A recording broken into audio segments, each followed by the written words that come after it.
Welcome to Garage Gym Athlete Ask Me Anything. It's pretty simple. I'll be answering questions from the thousands of athletes that follow our daily programming. If you have a question or topic you want submitted, go to garagegymathlete.com/AMA. Let's get started.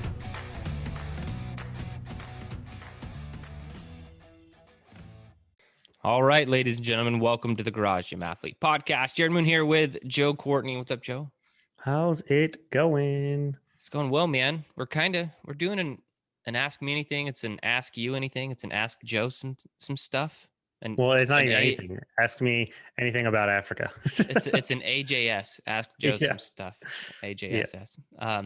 So for the listeners, what we're doing for this episode, Joe recently got back from a trip.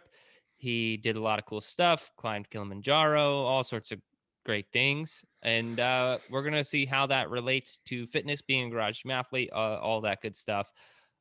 So, Joe, how was it? Very hard. It was the hardest physically and mentally thing that Liz and I have ever done. And why was that? It's pretty much all factors that would make something challenging. Honestly, the physical aspect was probably the easiest, almost pretty much, because you're not hiking far, you're not hiking high each day, but each day you're getting higher elevation. So the elevation works against you. Then you're camping and sleeping in a tent. So sleep is not ideal. There was at least 2 nights where I pretty much didn't get any sleep. And the other nights it was like hit touch and go. It was the rainy season. So we went during kind of a bad time because each night it rained. And then when it rains and you're in a tent, you're kind of like waking up worried that your stuff's going to get wet, which ours did once or twice. So elevation, that it gets colder as you're getting higher, of course. So the weather, the temperature, you're making sure you have to pack everything very efficiently, making sure you're on top of hydration and nutrition and all these things. So, you have sleep, recovery are against you, and then elevation and all these things are, so it's all the factors that you kind of try to work to be against, but are against you. Yeah, when you can't control your sleep. I know it's like anytime I do some sort of physical event, like a, Spartan race or bike race or whatever, my sleep's always trash before that event.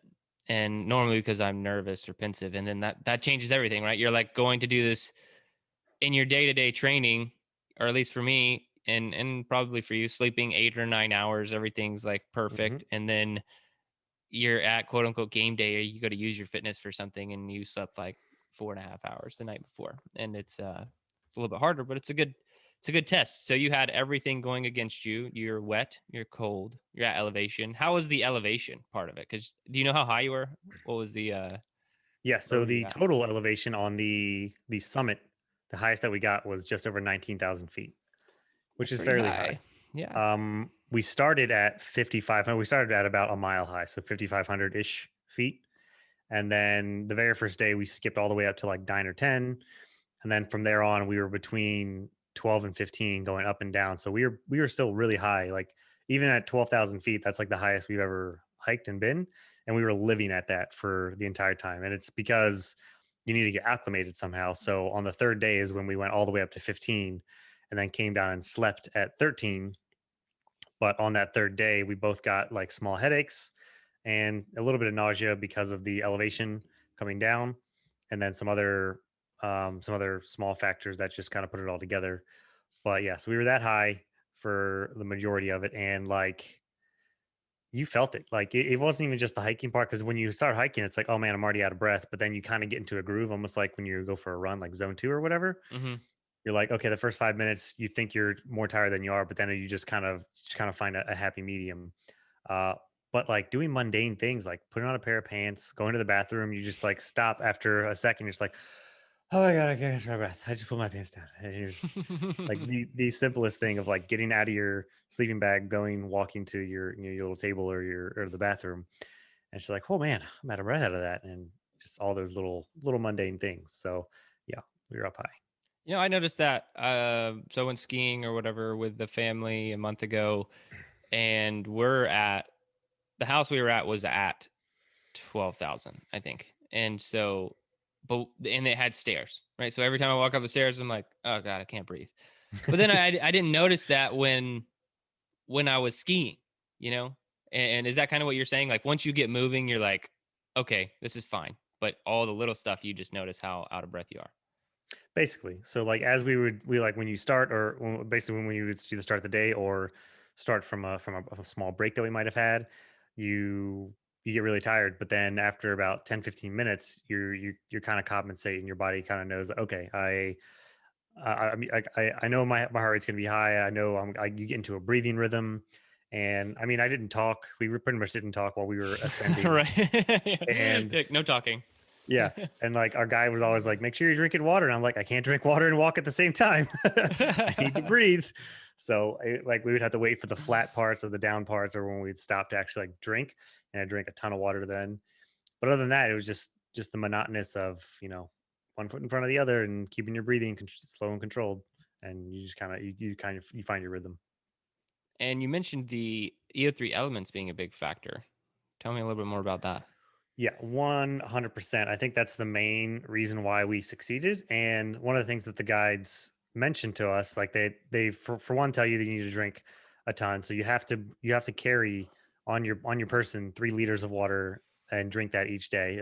They like before you start the hike, they make sure you have a bladder, a water bladder, and like a water bottle to drink out of.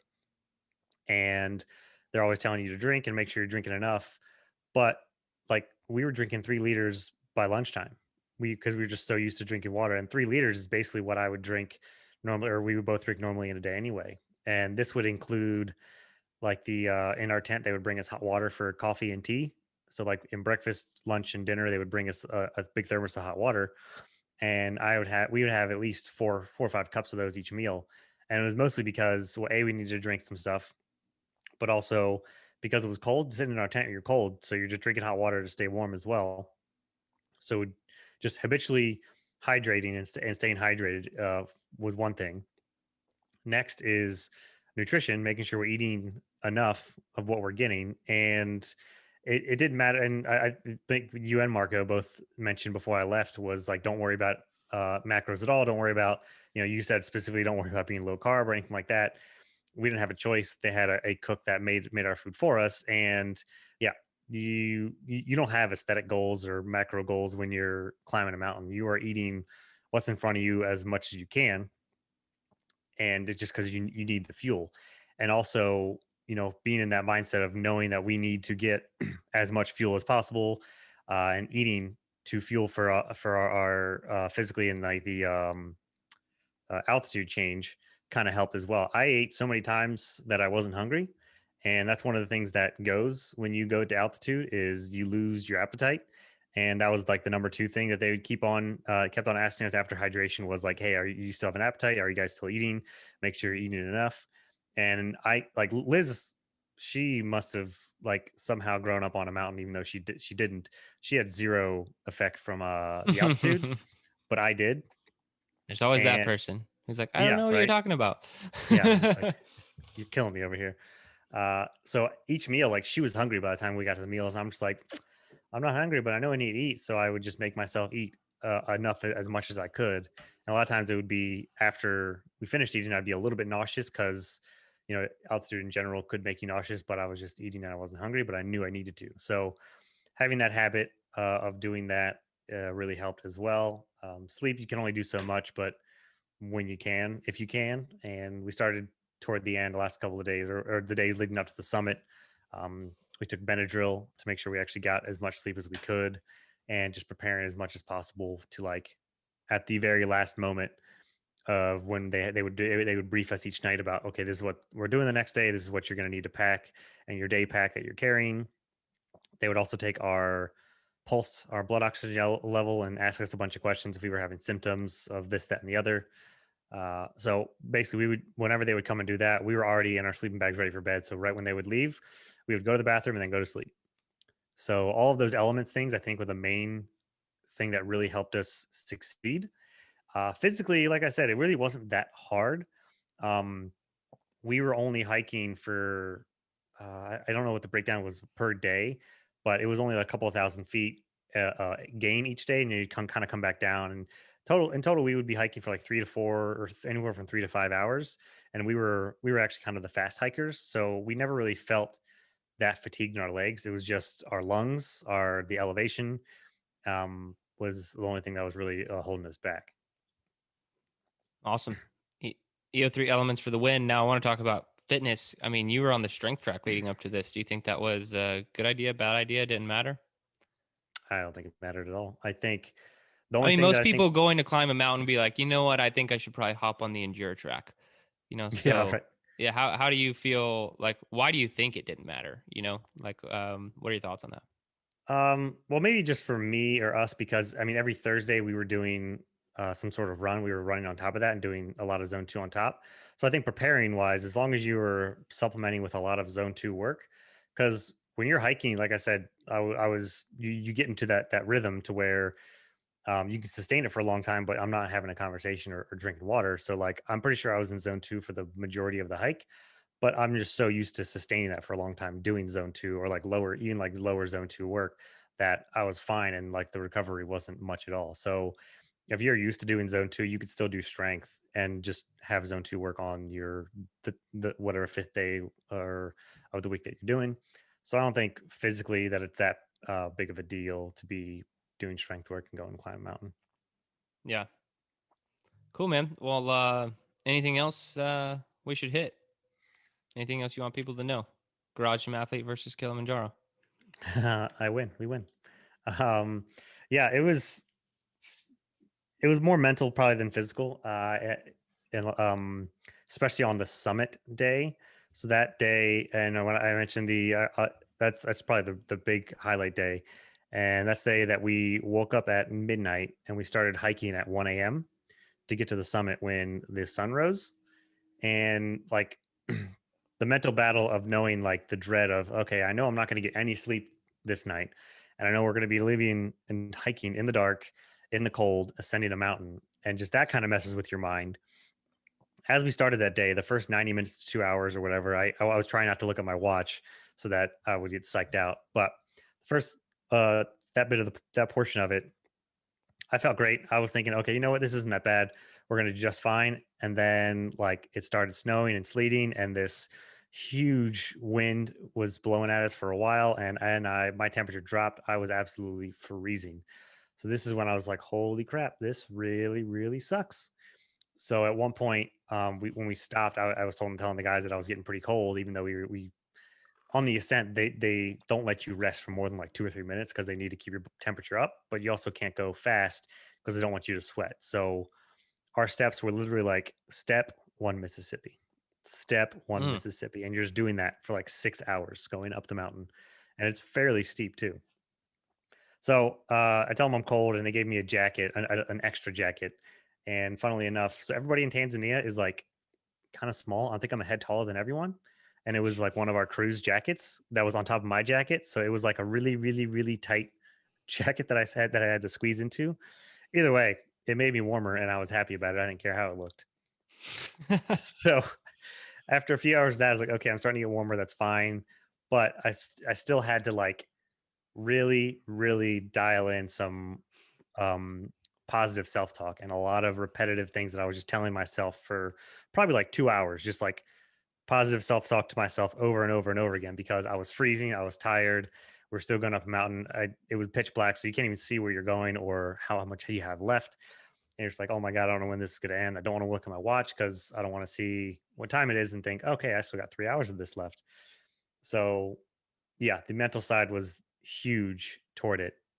Just repeating that over and over. And then eventually, at whatever time it was, we stopped for a break for a second, and I look over and I just see like the little red sliver of the sun rising. I'm like, yes, my ray of hope. It's going to get warmer. The sun's coming up. That means we're getting closer. It didn't get that much warmer, but it got a little bit warmer. The sun helped a little bit, The sun and does then help with the mental side a little bit. yeah, uh, and then we reached the top. And yeah, it was still really rough because we even got to like there's like two peaks at the top. The first peak is just I forgot what it's called, and then there's a second peak that's like a 40-minute walk further, and it's just a little bit higher, which is the official peak. And that last peak was like, oh wait, I'm already at the top, but now I have to go to this other part, which is it's even colder over there because there's like a glacier next to it. So there's like an even colder wind. We're just like, oh my God, I just want to get to this peak. I thought I was already here. I'm so cold. I just want to take my pictures and turn around. Uh, but yeah, the positive self-talk really helped. And then really our legs didn't get fatigued and sore until on the way down because it was just eccentric for hours on the way down and So hours. so you got to the top and you're just kind of like, whatever, I'm over it. I want to go home. Basically, like when we got to that first peak, it was like, yes, this is awesome. It feels fine. The sun is up. I'm kind of happy. It's like, okay, let's go to that other peak. By the time we got to that other peak, the snow has gotten deeper. The wind has picked up more, and it's just absolutely freezing. So all the pictures of us in front of the main sign, we're completely bundled up. You can't even see our faces because we're just like we are for absolutely freezing. I just want to turn around and go back because I can't even stand it right now. And our guides just kept on wanting to take pictures and pictures. And yeah, we were talking about this yesterday that it does kind of suck that we didn't want to savor it because like we worked that long to get there, but it was still not fun. All right, now, But still, it's so fun. so to put it on my gauge of how bad it was, there was the South Carolina Spartan Beast we did together. Probably one of the only truly hard things we've done together. Um, you know, let's say put that on a scale of 1 to 10, and then put your climb on a scale of 1 to 10, just so I know where we're at as far as mental misery. Uh, Up until the actual summit day, summit point, I'd probably put it at like a 7 or an 8. But then that summit day, that summit point, that going through that the night was probably at a 12. Nice. If if the Mill Spring Spartan is the 10, because I mean the entire just the climb was 6 hours, and that's how long the Spartan was. And during the Spartan, I remember I was freezing and I was cold, and even though I was limping, I was just mad, and I was just Yeah, like, well, let's just get this that's shit what I'm done with. asking, because I saw you quite angry during that race, so I was wondering where Yeah, the mental side was in comparison. yeah, I was just mad and wanted to get it over with. But for this thing, it was like I don't know if I got mad. I definitely got frustrated at plenty of times, but it was just, oh my god, I don't really know if I want to do this. So, yeah, definitely a meet yourself big time. That's good, man. Those events are good for you. I think that's awesome. Good on you for finishing it too. You didn't bow out. You really can't when you go that far. And Right? I like after, and that's one of the things I was saying. I was like, you've been hiking for 6 days. You can't back out now. yeah, you really can't. There are people who do, but you Yeah, can't. I think Liz looked up the statistics. She said like 60 to 70% uh, pass rate or success rate, something like that. Maybe around 60 or so. I don't know what the official numbers are or where I didn't even get that, but yeah, it Cool. happens. And we did it without a lot of. I mean, I guess the main thing was doing it without a lot of altitude syndromes, sickness, which is Yeah. pretty accomplishment considering we live on the water. Yeah. That's quite a change. I mean, similar to Texas elevation there, but even lower somehow. Well, that's crazy, man. Thanks for sharing. And if anybody else does have questions for Joe and uh, Kilimanjaro at all, ask us. Mountains. Mountains in general. If you're prepping for one and you'd like to talk to Joe about it, just go to garagegymathlete.com/AMA. You can ask us a question, ask Joe a question, anything really, and we will get it answered. But it was cool to be able to do this one today. And yeah, that's it, guys. Thanks for watching. If you're on the YouTube channel, and if you are on YouTube, go ahead and subscribe, hit the like button. We'd really appreciate it. And if you're in the podcast feed, 5-star review, and make sure you're subscribed here as well. If you just randomly found us and you're not subscribed, just fix that problem. But that's it for today, guys. Thanks for watching or listening.